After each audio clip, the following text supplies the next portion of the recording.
The ground shook every few seconds in repetition with each step the house took. The sound of the massive feet echoed like the thunder of a storm as it was steered through the valley. Liam stirred in his sleeping roll as the grumbling sat on the edge of his hearing. As the booming sound grew louder, Liam came more and more to his senses. His eyes opened slowly at first, then shot open as he realized what had awoken him. He crawled out of his bedroll, staying low to the ground. He'd taken shelter last night under the very low canopy of a large tree. The branches tickled his back as he crawled forward and out from under them. His hair caught on a small branch and it snapped off. He could feel it dangling on the side of his head, bumping against his shoulder. The rocks in the dirt cut into his palms and gave sharp pains to his knees through his pants. Finally, he came out into the sunlight and could see into the valley. Liam had chosen to sleep in places with high vantage points, just for this occasion, because he'd been searching for this house. He'd been searching for the Witch of the Woods. Now he stood atop a boulder that was one of many in a large formation, their bases anchored down by the roots of the tree that had grown around them. He could see off in the distance what looked like the tip of a roof. It swayed slightly side to side as it stepped forward. It was coming in his direction. He crawled quickly back to his makeshift camp. This time a rock cut through his pants and lodged itself in his knee. He paid no mind to it as he rolled up his sleeping sack and grabbed his pack. He pushed it ahead of him, listening to the sound of footsteps get louder and louder. She'd be upon him soon. He pushed back out into the daylight, slipping the pack onto his back and starting down the boulders to meet her. The boulders were treacherous at best, and deadly traps at worst. Yesterday he'd had several hours to climb up them, being as careful as he possibly could to not break a leg in one of the many gaps they formed. Now he was moving quickly down them, sliding on the faces of the smooth ones, finding small footholds to slow his descent, tearing the skin off of his palms as he used his hands to brake. He could feel pain through his body as he dropped down from a height he underestimated and landed hard on his feet. A shockwave rippled through his legs, then spine. But still he looked up as the house got nearer. Now he could see not only the roof, but the cottage it protected. The roof was a deep red made of old clay shingles. It came to a rounded tip at the top of the white rock the cabin was made of. It was a dirty white, not pristine like the pearls on sale back home. No, it was a dirty white like an egg that's been sitting out for far too long, the white taking on the appearance of a sickly yellow. At the front, flanked by two crossed windows, was a small wooden door. The boards went vertically and had a metal tie across the top and bottom thirds to keep them together. He could make out the shape of a door handle, but not the detail from here. On both of the sides he could see the tops of the legs that supported the cabin. Large brown feathers were matted onto round ball joints that somehow attached to the walls. The feathers continued down as the ball joints turned to thighs. He couldn't see any further as the legs disappeared into the tree line. He sprinted forward to meet the house. His lungs burned as he jumped over stumps and ducked under branches. Every few steps he would find himself hovering just above the ground for a fraction of a second as the house took another step, shaking him off the earth. He ran forward still until he could no longer hear the house. The shaking had stopped, as did the thundering and crashing of the steps. He slowed his pace to a walk as he took in deep breaths, trying to bring himself back to regular breathing. There was a clearing at the edge of the forest he'd passed through on his way here. The perfect place to meet a witch, he thought. He ducked under a large fern-like branch and found himself on the bottom of a grass hill. At the top of the hill was the small white cottage with a well-maintained red clay-tiled roof. It looked like any other home, aside from the enormous chicken legs that jutted from either side wall. The brown feathers he'd seen before went down the legs to the ankles, where a tough yellow skin formed. From there he stared at the massive chicken's feet, especially the black claws that looked as though they'd dwarf him if he stood side by side with them. He started up the hill, his eyes never leaving the claws of the chicken's feet. The door was as he'd seen before, boards of dark wood all held together by two metal bands. The handle, though, was the face of a frog with a circlet hanging from its mouth. There was a small knob of metal below the frog's face where its throat would have been. Liam pushed the circlet against the metal several times, knocking on the door. "Oh, do come in, dearie. You are more than welcome." An old woman's voice echoed from within the cabin. Liam pushed on the door and it gave way, swinging open inside. The smell of fungus hit him as the air of the cabin rushed past him. He'd smelled something like this only once in his life before. As a child, he'd found an old rotted log along the forest edge that met with the ocean. The log had gotten soaked, then laid out against the grass. When he turned that log over, the smell had hit him. It reeked of a damp decay. The pungency had burned his nostrils and brought tears to his eyes. A dark gray fungus of some kind had been growing on the damp underside of the log. It was a mass of spiderweb-like tendrils that connected together, then went into the ground. This fungus had no mushroom caps, but instead laid flat in the grass and against the log, like a shirt on someone's back. The damp smell of the fungus and the rotting smell of the log had made him throw up that day. Now as he smelled it again, he felt his stomach lurch, but the emptiness of it kept the vomiting at bay. "Don't mind the mess. Please, please, come in, dearie." The voice called from somewhere to Liam's left. He stepped forwards into the single room of the cabin. The front where he'd entered was well lit through the crossed windows. In the center of the room was a large dining room table, with 2 chairs set on either side, one facing Liam, one facing the back of the room. There were shelves to his right where jars and baskets were placed. In one of the jars near him he could see the paw pads of some kind of animal. It looked to him like a dog of some sort. They'd been cut out of the creature's paw and now were in some kind of greenish jelly. They sat suspended in the same pattern they would have sat within the paw itself.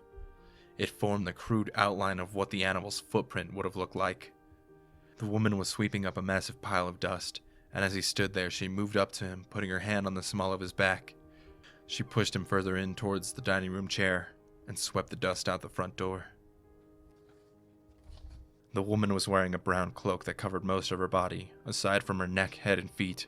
Her hair was a mess of curls that had been put into several buns along the sides and back of her head. Her nose protruded forward several inches and her eyes looked sunken into her skull. "Well, dearie, it is so nice to see you.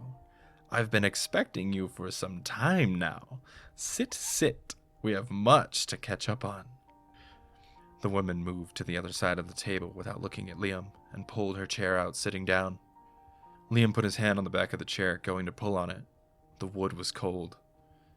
"Catch up on. We've never met." He pulled the chair out and sat down. "Oh, yes, but I know enough about you now that we might as well have. Liam, you've been having quite the difficult time, haven't you? What have you been searching for your Auntie Baba for?" The woman's hands came onto the table as she rested her arms across it. She smiled, showing the broken teeth within her mouth. Her gums were a purplish color, and a blackish ooze spewed from the bottom molars in the back right of them. It pooled in her lower lip until with one quick slurp she swallowed it. "I've come to ask for a deal. I've heard you can do amazing things. I need one of those amazing things." Liam's body shook as he said it. His head bowed down so his eyes were staring at the worn-out leather boots on his feet.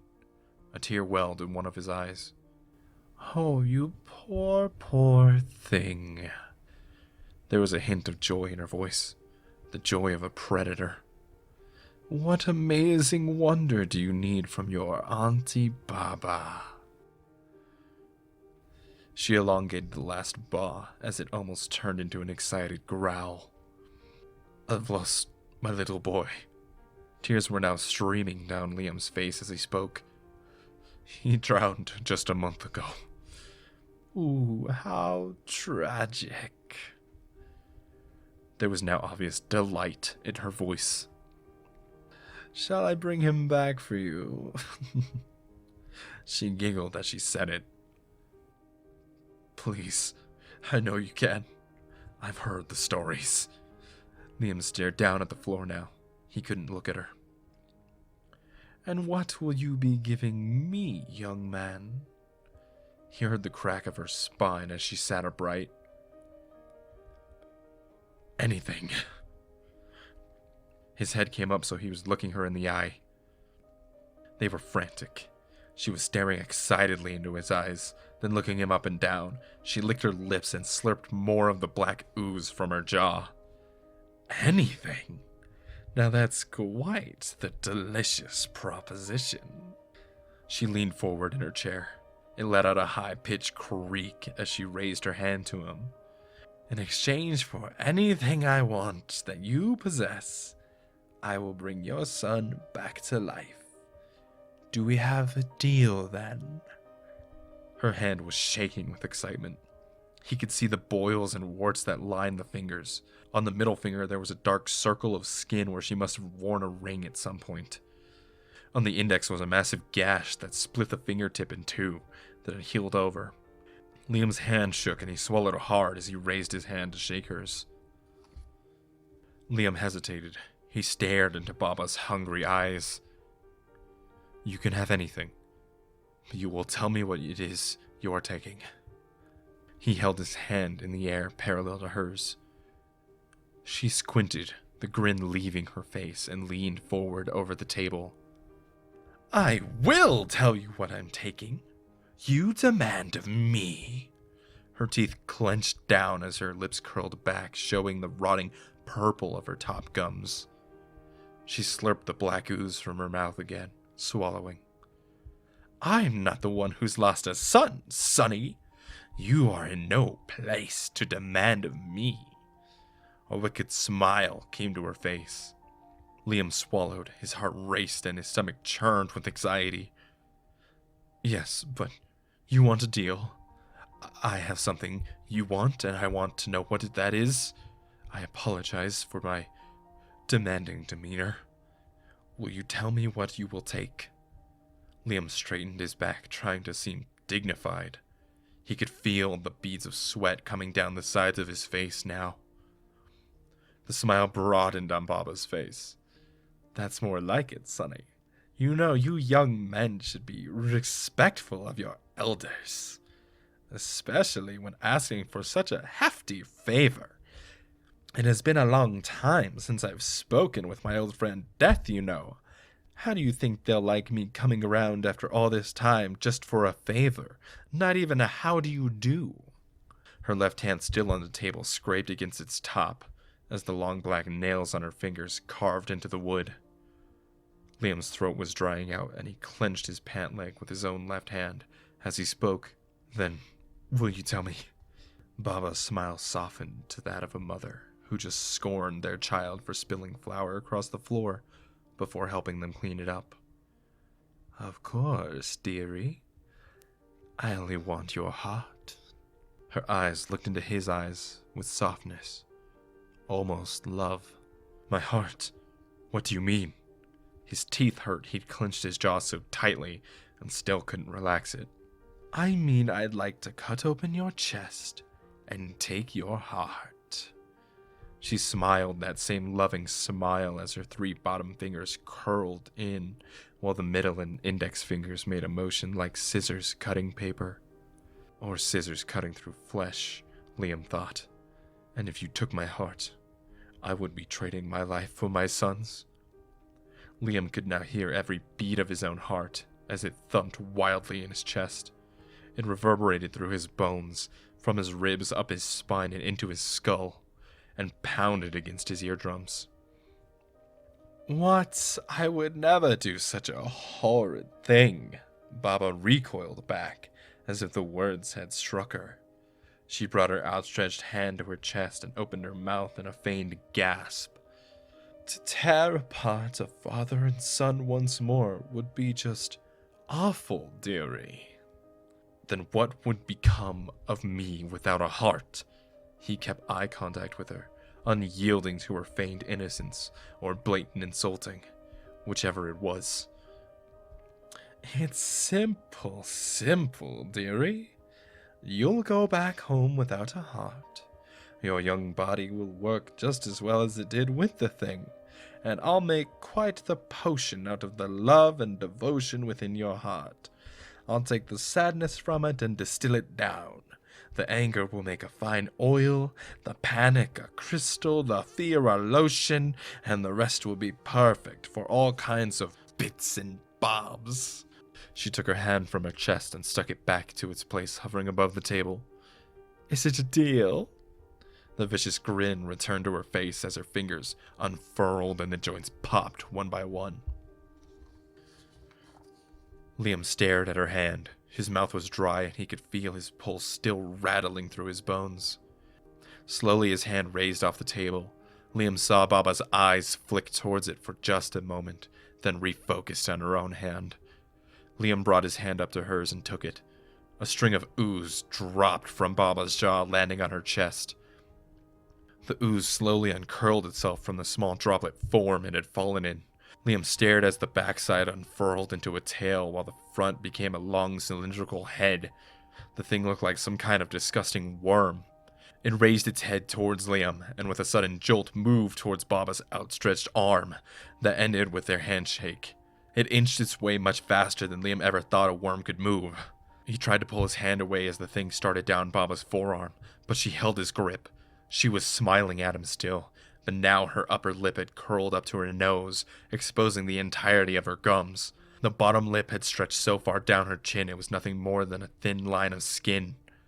Liam felt the worm on his hand, and before he could move to smash it with his other, a sharp pain ran through his wrist as it burrowed its way into him. Baba was laughing now. Spittle flew from her mouth, and her gums started secreting more and more of the ooze worms. They crawled all over her body, some skittering into her cloak, some falling to the floor, but at some point or another all of them found their way to her arm. The worms covered Liam's hand, then wrist, then his entire arm was a constantly moving mass of black bodies. The pain started then.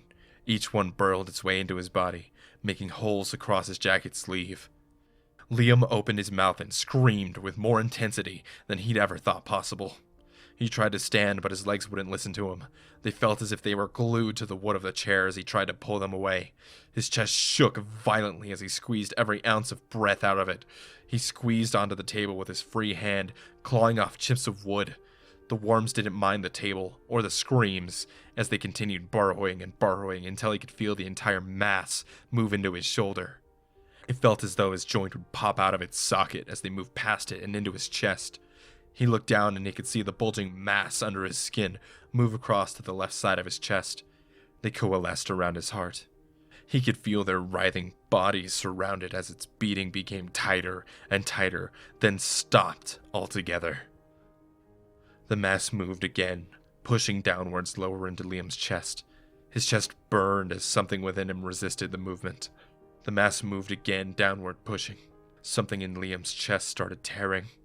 Again he screamed, pulling against Baba, who had him in a death grip, and brought his left hand to his chest. He clawed at the jacket and shirt that covered his skin. His nails dug into the leathers of the jacket, peeling small amounts off as something came loose within his chest. There was a ripping feeling, then everything went numb. Liam's arms fell to his side, and his eyes glazed over. The pain was still there, but he didn't react to it. There was no fear to react to it with. The mass moved, retracing its path through his chest, past his shoulder joint, and into his wrist, where the skin got so tight it tore open. It started with the center of his wrist, then split into a perfect half circle that deflated into a crescent moon shape as the mass wriggled its way out of his body, carrying something. Baba released his hand and the mass congealed itself onto hers. Then slowly, one worm at a time, they shriveled up and turned to ash. In Baba's hand, Liam watched his own heart beat. A healthy young heart. It looks marvelous. You've done a good job keeping it fit, eh? She cackled, staring down at the heart still beating. Now, you're part of the bargain. She turned to the corner of the cabin, gesturing with her hand for something to come further out. Liam watched.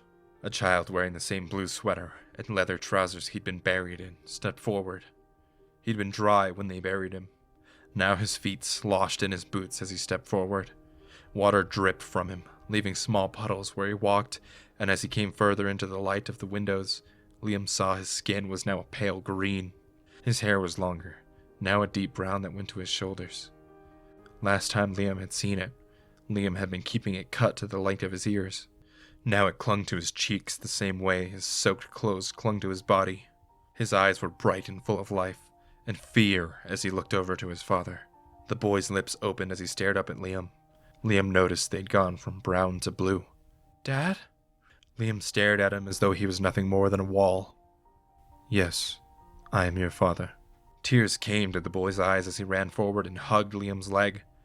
Liam didn't move. He only stared down at his son, who'd buried his face in his pant leg. His little hands were clenched in the fabric. Liam's pants were now soaking wet where his son was hugging him. Oh, poor boy. Your father has come down ill, I'm afraid. She pushed her chair back and stood next to the table, putting her hands on his son's shoulders. But don't worry. I'm going to take care of you until your father comes back to health. She smiled and turned his son towards her. He flinched away as she spoke to him. Liam felt the floor move beneath him as the chair bucked forward, making him stand. I'm your granny Baba, and don't you worry. The floorboards moved again, turning Liam around and pushing on his heels so he was slowly slid forward. He started to walk. We're going to have a fun time together. The front door opened, and Liam stepped out into the sunlight, unfeeling as his son cried out for him while the door shut. This has been An Encounter with Baba Yaga, written by Grayska Voice. Subscribe for more.